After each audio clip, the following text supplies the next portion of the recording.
재앙 속에서도 평안하시기 바랍니다. 재앙 속에서도 평안하시기 바랍니다. 하나님은 여러분을 사랑하십니다. 저도 여러분을 사랑합니다. 참 살다가 보니까 이런 때가 오는데 가만히 생각을 해봤어요. 1800년도에 스페인 독감이 인해서 5천만 명이 죽었어요. 그때 상황은 얼마나 더 난리가 났을까. 요즘처럼 매스컴이 발달하지 않았으니까 그냥 넘어갔지. 지구촌이 매스컴만 발달해 있었다고 하면 들썩들썩 했을 거예요. 근데 사실은 이 재앙이 시대마다 있었습니다. 요즘은 워낙 빠른 시대가 되어버렸기 때문에 이게 지금 이렇게 난리를 치고, 그야말로 이런 모든 재앙이라 할지라도 우리가 기억해야 될 것이 있습니다. 참새 한 마리가 팔려가는 것조차도 하나님이 허락해야 된다고 그랬습니다. 우리는 이 상황에서도 하나님이 나를 지켜주신다는 확실한 믿음을 가지고 하나님을 바라는 삶이 이루어져야 할 것입니다. 중요한 것이 있습니다. 고난이나 실패, 이런 아픔은 없을수록 좋아요. 근데 중요한 것은 정도의 차이는 있지만은 언제 어디서나 누구에게나 불현듯이 고난이 찾아오고 실패가 찾아오고 어려움이 찾아오고 질병이 찾아온다는 것이에요. 그런데 중요한 것은 이 고난이나 실패, 이 질병, 이 아픔을 통해서 절망을 보는 사람들이 있어. 죽음을 보는 사람들이 있어. 그런데 이 절망 속에서, 이 고난 속에서 오히려 희망을 바라보는 사람이 있고 생명을 찾는 사람들도 있다는 것입니다. 똑같은 상황인데 어떤 사람은 절망하고 어떤 사람은 그야말로 모든 것을 다 잃어버린 사람처럼 그렇게 살지만, 그러나 똑같은 상황 속에서도 소망을 보고 또 생명을 찾는 그런 사람들이 있다는 것입니다.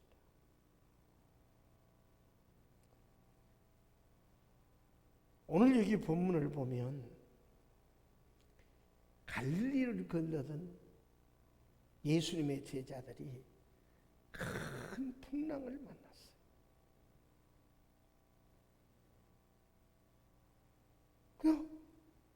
이 풍랑 때문에 결국은 살 소망까지 끊어져 버릴 정도로 큰 고난을 겪어야 했어요. 근데 중요한 것이 있습니다. 이 제자들이 놀러 가다가 풍랑 만난 거 아니에요. 세상적으로 자기 욕심 채우면서 돈 벌기 위해서 풍랑 받은 거 아니에요. 예수님 따라가다가 예수님의 말씀에 순종하며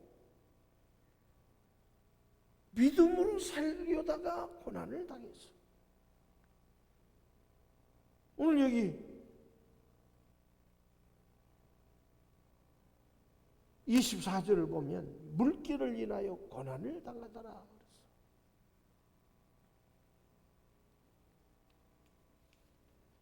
사실은 갈릴리를 건너간 것도 예수님의 지시에 의해서 너희는 먼저 가라. 그래서 지금 가고 있다가 풍랑을 만났다는 얘기예요. 여기서 우리가 기억해야 될 것이 있습니다. 고난은 누구도 예외가 없다. 환난도 누구도 예외 없이 찾아올 수 있다. 이것을 발견할 수 있다는 사실입니다. 흔히들 예수 따라가다가 예수의 말씀에 순종하다가 왜 그런 어려움을 겪어? 왜 죽을 범위를 걷고? 남보다 더 열심히 예수 믿었는데 왜 몹쓸 병 걸려?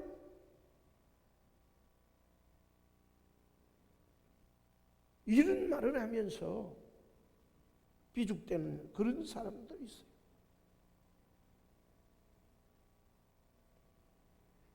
그런데 우리가 기억해야 될 것이 있습니다. 고난은 누구도 예외 없다. 예수 믿어도 고난 겪을 수 있다. 예수 믿어도 실패할 수 있다. 예수 믿어도 환난 겪을 수 있다. 예수 믿어도 병들 수 있다. 이게 답입니다. 우리가 믿는 예수님도 십자가의 고난을 당하셨어요. 오늘 여기 본문의 제자들도 고난을 당했어요. 고난은 언제든지 있고 어디든지 있고 누구에게나 찾아올 수 있다는 얘기입니다. 고난은 있는데 고난을 바라보는 불신앙이 더 큰 문제라고 하는 사실을 믿으시기 바랍니다. 26절을 보면 풍랑을 밟고 오시는 예수님이 계셨어요. 근데 이 예수님을 보면서 유령이라며 무서워 소리 질렀다고 했어, 제자들이.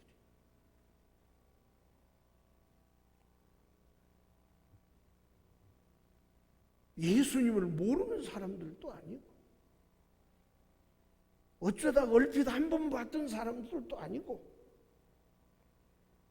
예수님과 동고동락하는 사람들, 어쩌면 예수님만 바라보고 사는 사람들이 제자들이요. 뭐 여행하다가 지나다가 만나는 경우라고 하면 몰라도 되겠지만 함께 먹고 함께 자고 함께 다닌 제자들이 예수님을 알아보지 못했다는 거예요. 중요한 것이 있습니다. 믿음의 눈이 어두웠기 때문입니다. 적어도 예수님의 제자들은 예수님이라면 이 바다 위로 풍랑을 밟고 능히 걸어오실 수 있는 분이라고 믿었어야 돼요. 그 믿음이 없었어. 예수님을 따라다니면서 그 수많은 기사와 이적을 경험하고도 말입니다. 히브리 11장 1절에 보면 믿음은 바라는 것들의 실상이에요. 보지 못하는 것들의 증거니 그랬어요. 믿음이 있으면 실상을 볼 수 있다는 것입니다. 육신의 눈에는 보이지 않아도 믿음만 있으면 하나님이 보이고 하나님이 함께 하심이 보이고 하나님의 축복이 보이는 것을 믿으시기 바랍니다. 반대로 믿음의 눈이 닫혀 있으면 함께 다니던 예수님도 유령으로 보이는 거예요. 그 많은 기적을 경험하고도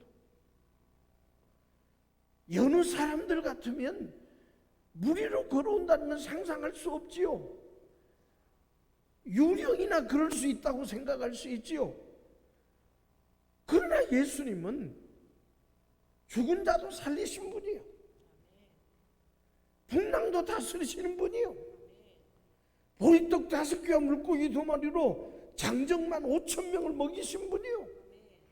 못하실 것이 없는 그분이 풍랑을 받고 바다로 물 위로 걸어오신다는 건 조금만 믿음이 있으면 짐작할 수 있는 거예요.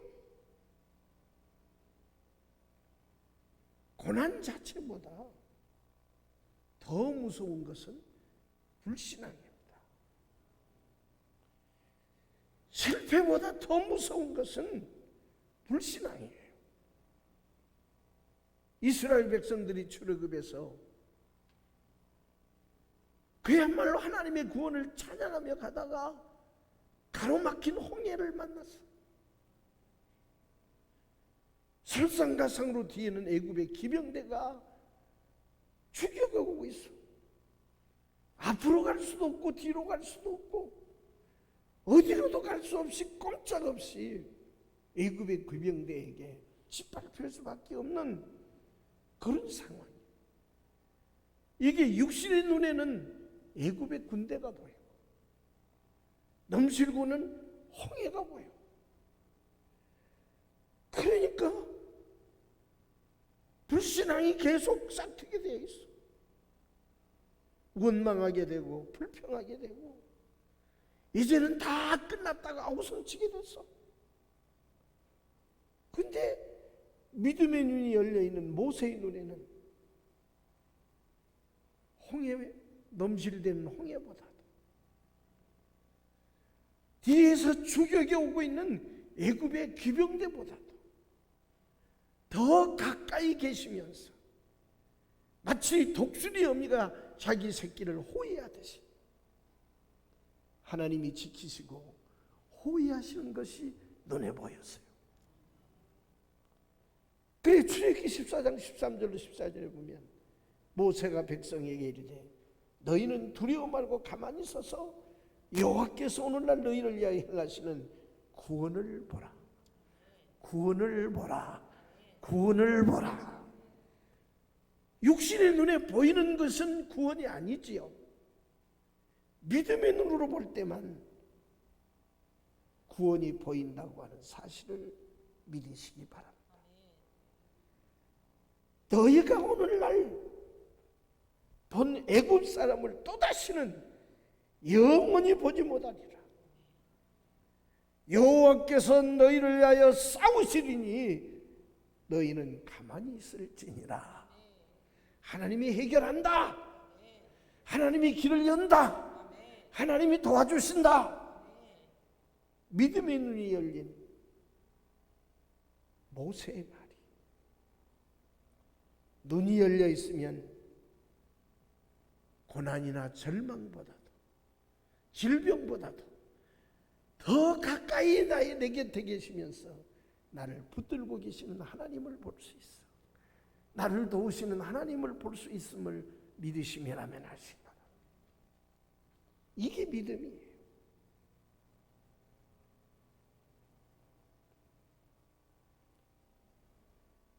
근데 주님을 보고도 주님을 알아보지 못하는 불신앙이 제자들에게는 문제였어요.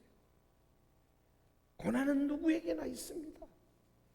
그러나 믿음을 지켜 살면서 믿음에 굳게 서 있는 사람들, 예수를 바라보며 사는 사람들은 고난을 해결하시는 주님이 더 가까이 내 곁에 계심을 보고 주님께 모든 것을 다 맡길 수 있음을 믿으시기 바랍니다.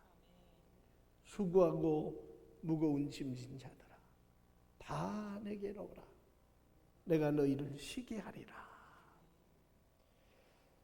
수고하고 무거운 짐이 어떤 것이든지 가지고 오라.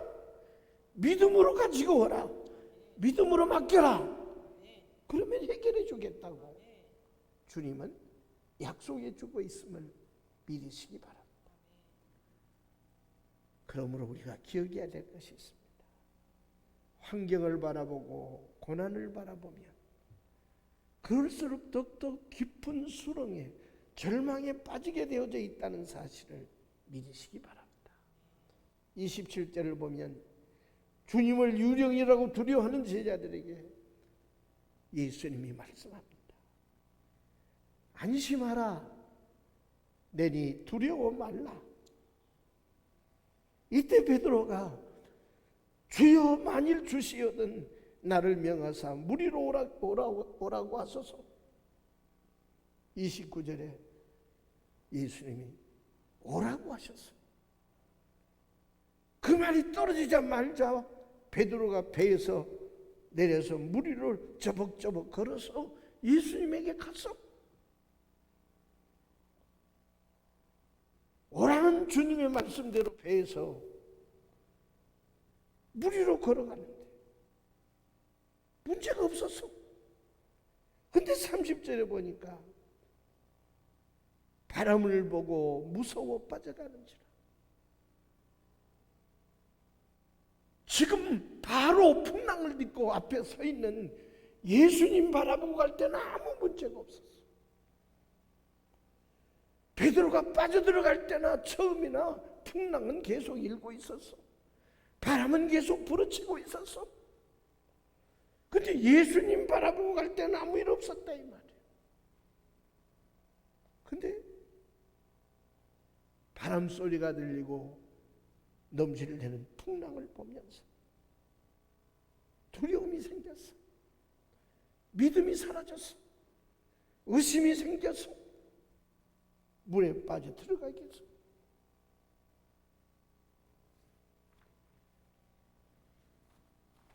베드로가 처음에 물에 뛰어들 때나 지금이나 상황은 달라진 거 없는데 여러분 기억하시기 바랍니다. 누구에게나 닥쳐오는 고난, 누구에게나 닥쳐오는 재앙, 누구에게나 찾아오는 질병, 누구에게나 찾아오는 절망적인 순간 속에서도 환경을 바라보면 바라볼수록 무너지게 되어져 있습니다.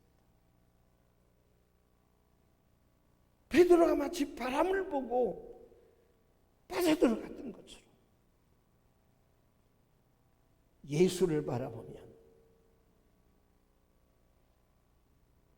예수님처럼 고난의 파도를 밟고 걸을 수 있어요. 환경을 바라보면 더욱더 고난에 빠지게 되어져 있다는 사실을 믿으시기 바랍니다. 코로나19 재앙의 기세가 아무리 대단해도 주님은 이 재앙이 능히 우리 흥광의 가족들을 비켜가게 해줄 줄 믿습니다.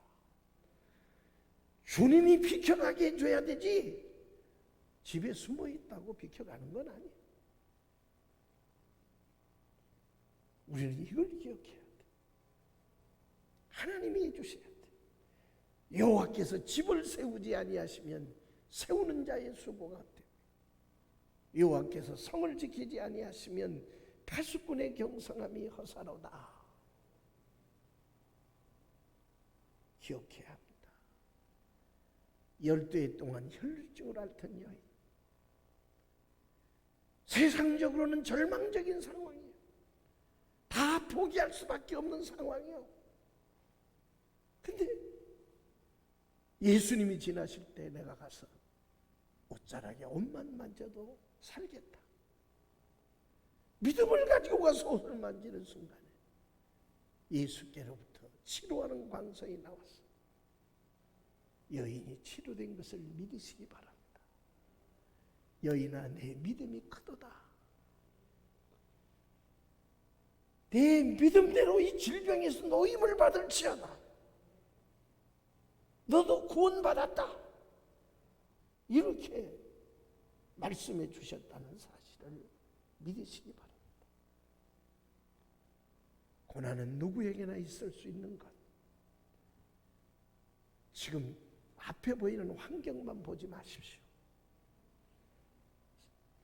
절망적인 것만 보지 마시고 그 앞에 나에게 더 가까이 계시는 주님을 바라보십시오. 손을 내밀고 내가 도울 테니 걱정 말고 내 손 붙잡으라고 하시는 주님을 붙잡는 여러분 될 수 있기를 주의 이름으로 축원합니다. 그러기 위해서 우리는 부르짖어서 주님을 찾고 기도해야 된다는 사실을 믿으시기 바랍니다. 30절을 보면 물에 빠져들어가는 베드로가 소리질러 가로되 주여 나를 구원하소서. 주여 나를 구원해달라고 외치니까 하나님이 예수님께서 즉시 손을 내밀어서 그를 붙잡아 주시면서 가라사대 믿음이 적은 자야 왜 의심하였느냐. 빠져들어가는 게 문제가 아니라 믿음 없는 게 문제다 이거야. 의심하는 게 문제다 이거야.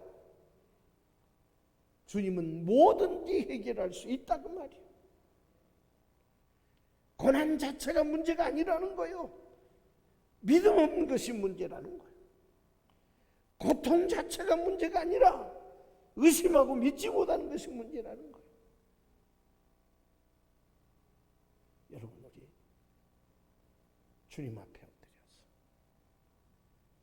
고난의 때에 그 고난보다도 환난보다도 씻을 수 없는 질병보다도 죄악보다도 더 가까이 계시면서 나를 호위하고 계시는 주님을 바라보시고 주여 나를 구원하소서, 주여 나를 도우소서, 나를 고쳐주소서, 해결해 주소서. 기도의 무릎을 세우고 부르짖어 기도할 수 있기를 주의 이름으로 축복합니다. 기도하겠습니다. 은혜 많으신 주님, 고난과 재앙과 질병과 어려움은 누구에게나 있는 것. 그러나 그 고난 자체, 문제 자체 그것보다 더 가까이 계시면서 언제든지 나를 도울 채비를 하고 계시는 주님을 보게 하옵소서. 그리고 주님께 부르짖게 하옵소서. 그래서 기도로 승리하는 우리의 삶이 되게 하옵소서. 예수님 거룩하신 이름으로 기도하옵나이다.